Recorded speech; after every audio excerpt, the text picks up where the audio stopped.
Hello guys, welcome. Collective reading tayo ngayon. So tingnan natin kung ano yung energy ng person mo. Be open-minded po, hindi po halos lahat makaresonate, kaya piliin nyo na lamang. And thank you nga po pala sa mga nag-subscribe, lalo na po sa mga bumabalik. Maraming pong salamat. Give me the message for collective. Ano yung current energy ng tao mo, okay? Ano yung situation, kaganapan sa kanya rito. Para to sa mga no contact situation, give me the message. Ano yung energy ng tao mo?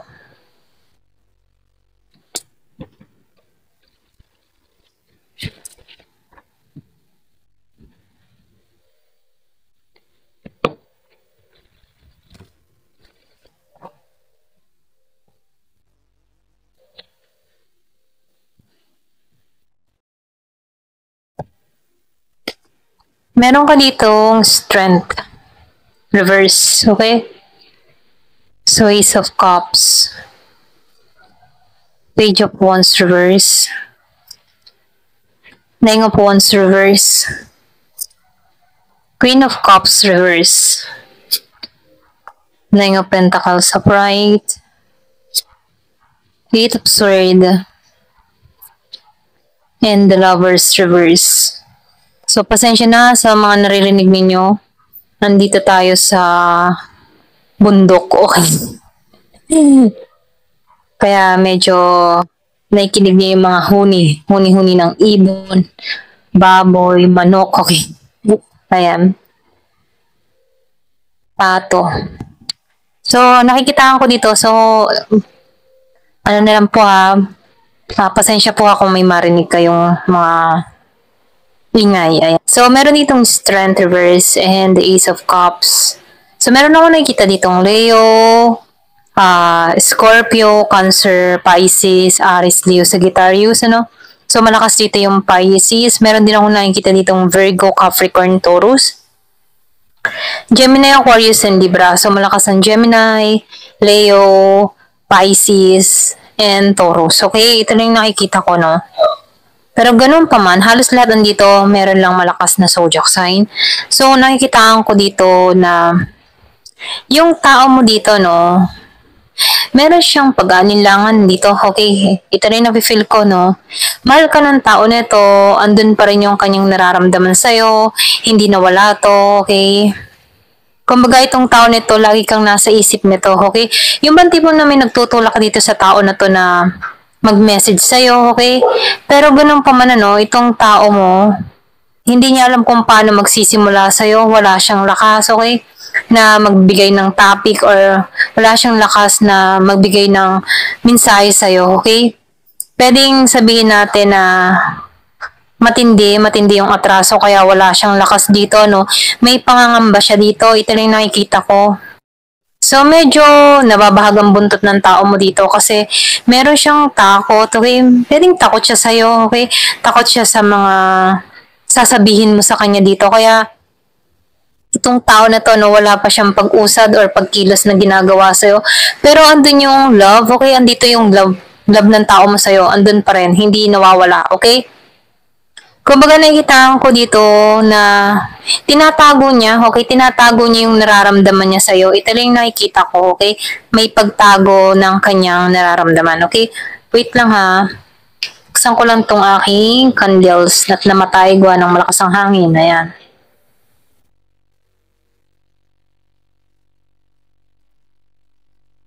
Okay, so ayan. So may takot ito. Ito lang nakikita ko, no?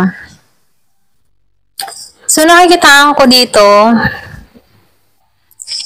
kasi itong tao mo dito, no, parang pinanghihinaan siya ng loob, okay? Wala siyang lakas na humarap sa'yo dito. Kasi nakikitaan ko dito na hindi ka na nagpapakita or nagpaparamdam or hindi ka nagbibigay ng interest dito. Alam mo yung tipo na umaasa to na hahabulin mo siya, umaasa to na ikaw ang manunuyo sa kanya. Pero, kabaliktaran ng inaasahan niya dito. Ito na nakikita ko. Kaya itong tao na to, nakaramdam to ng shock, okay? Kasi gumawa to ng trick sa'yo or gumawa to ng mga, yung para bang tipo na mahal ka niya, okay? Pero hindi siya gumawa ng hakbang, hinahayaan niya na ikaw yung kumilos sa kanya dito.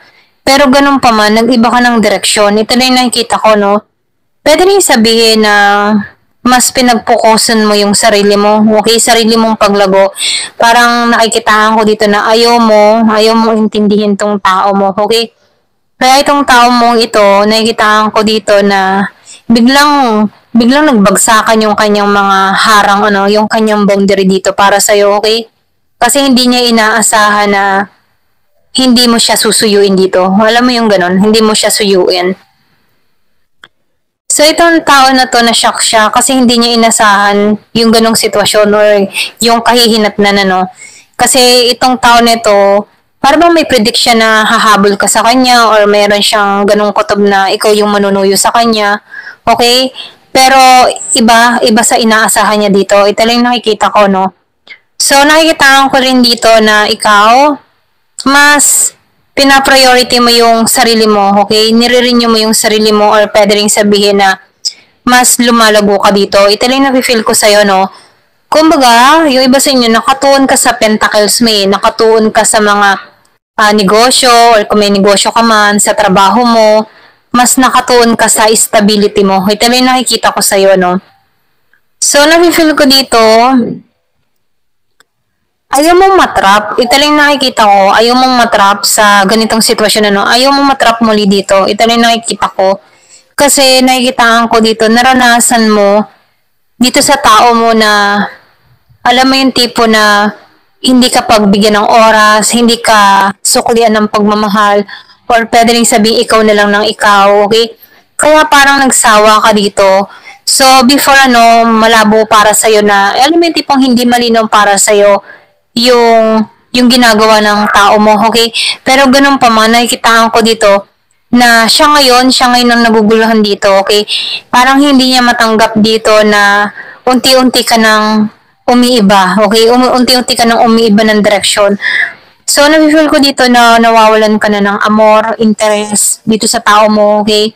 Yung pagmamahal ay unti-unti nang nalulusaw, okay? So, ito na yung nakikita ko. So, nakikitaan ko rin dito, no? Pwedeng meron tong mga ginawang kalokohan kung bakit ganito na lang yung inaasta mo dito, okay? So, meron ditong mensahe, Meron ditong gustong magmensahe, pero medyo nag-aalinlangan to, okay? Kung i-message niya ba tong gusto niya sabihin sa'yo o hindi, okay? Para meron siyang gustong sabihin sa'yo, pero naka-stuck pa, okay? So, tingnan pa natin dito. Give me the message for collective. So, nakikitaan ko dito yung iba sa inyo, ayaw mong sumugal. Takot kang sumugal sa tao mo, okay? Takot ka na makita yung sarili mong muli na feeling stuck, ganun, okay? Takot ka sa experience mo. Pwedeng yung iba sa inyo, nagka-trauma ka pa dito, okay? Kaya medyo takot ka, ganun, okay? Ito lang nakikita ko. Ayan. So, sunglasses, So, nakikita ko dito, meron kang tao dito na kasubaybay sa'yo, Yung bang tipo na nakatingin to sa social media mo, sa Facebook, Instagram, TikTok, okay, kung mahilig ka mag-post. So, nakikitaan ko dito na nagkakaroon na to ng pangunawa sa sitwasyon mo, okay? Kung binaliwala ka ng tao na to, ngayon niya nakikita yung respeto, okay? Para sa'yo na naibabangon mo yung sarili mo dito. So, nakikitaan ko dito, yung iba sa inyo, ini-stalk ka ng tao mo, okay? Tinitingnan nito yung lagay mo or kung ano yung mga pinagkakaabalahan mo, okay? So, nakasubaybay to sa'yo. Kung ikaw man ay walang Facebook, meron kang friends of friends or pwede rin sabihin friends of friends na kaibigan din ng tao mo dito na nakikibalita kung ano yung sitwasyon or pwede rin sabihin na nag-update sa tao mo, nag-update, okay?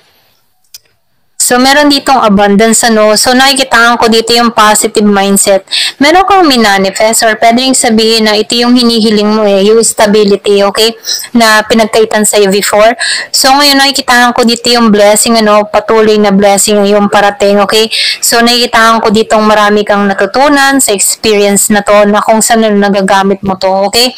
So, nakikitaan ko dito positive ka lang kumbaga nakatuon ka dito sa iyong kasaganahan, sa iyong paglago, or pwede yung sabihin sa mga abilidad mo. Okay, ito na yung feel ko sa'yo, no?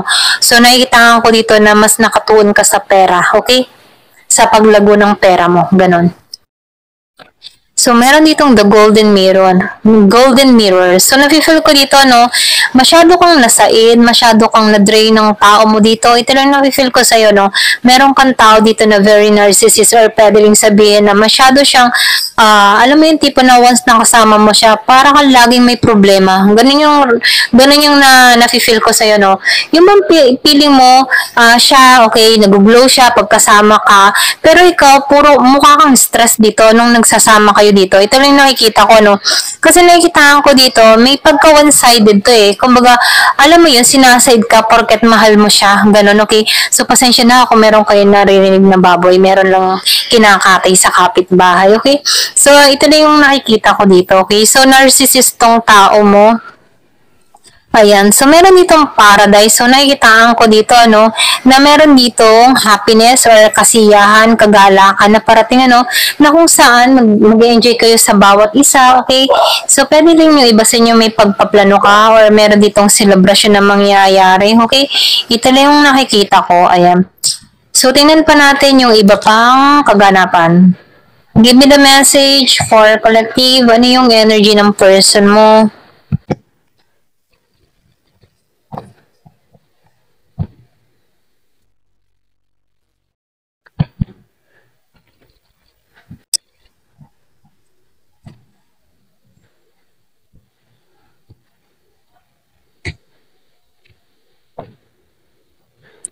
So, meron ko ditong heart with the key. So, nakikita ko dito, yung iba sa inyo, meron bagong magmamahal na parating, okay, the one, na kung saan na magbubukas, parang bubuksan ito yung puso mong muli, okay?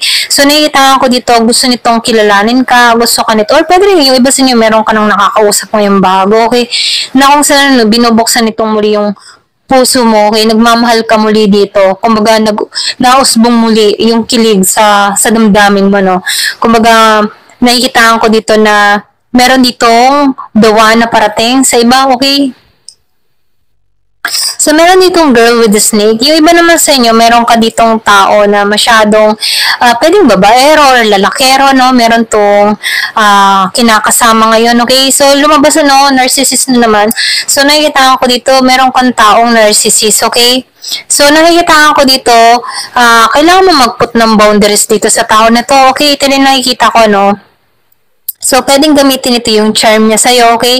So, gamitin mo yung pagiging mong impat, ano, na yung pakaramdam mo or kutob mo para rito sa tao na to. Madalas yung kutob mo dito ay tama, okay? So, ikaw yung nakakaalam para rito sa tao mo, no? So, nakikita ko dito na itong tao na ito, ganun siya mapang-akit, okay? Or pwede rin sabihin mahilig sa flirt, ganyan, or ganito yung gawin niya sa'yo, okay? I-flirt ka niya, okay? So, pwede rin sabihin, meron kang tao dito na natukso, okay? Or pwede rin natukso siya sa ibang babae, sa ibang lalaki, no? Dahil meron dito ng akit, or pwede rin sabihin, madaling maakit tong tao mo sa ganun klase, okay? So, merong snake. Ito rin nakikita ko dito, no? So, piliin nyo yung part nyo, no? Hindi halos lahat makaka-resonate, kaya piliin nyo yung part nyo, okay? So, meron ka ditong clock. So, nafe-feel ko dito, tumatakbo yung oras, ano? So, ito yung time para ayusin mo yung sarili mo. Ito yung time para makapag-decision ka or pwede yung sabihin, tinutulak ka dito na ito na yung oras para mag-decide ka para sa sarili mo, okay? So, ito yung time para mag-heal ka para sa sarili mo. Nang sa ganun, no, may paglagong maganap sa'yo, okay? The Grim Reaper. So, nafe-feel ko dito, no, meron ditong relationship is over or pwede rin sabihin, nagpasya ka na dito na tapusin na talaga to, okay? Kumbaga, wala ka ng natitira pang love dito sa tao na to, no? No second chance. Kasi, merong ditong nang agaw or nang akit sa tao mo na kung saan pwedeng ikaw nawalan ka na ng tiwala para rito, okay? So, nakikita ko dito na merong transform na mangyayari sa buhay mo, okay? May paglago na mangyayari sa'yo, okay? Kaya lang, nakikitaan ko dito, no, once na natanggalan mo tong tao nito, dito magsisimula yung kalbaryo mo na kung saan may paglago at may pag-unlad sa buhay mo, okay? So, nakikitaan ko dito, nung kasama mo tong tao na to, pulis ka problema, okay? Ito yung nafe-feel ko. Marami kang isipin, marami kang stress, namumblema ka, ganon yung energy mo dito, no? Kasi itong tao mo dito, masyado tong mahilig, okay? Ito na yung nakikita ko. Ayan. Thank you for watching. Love and peace.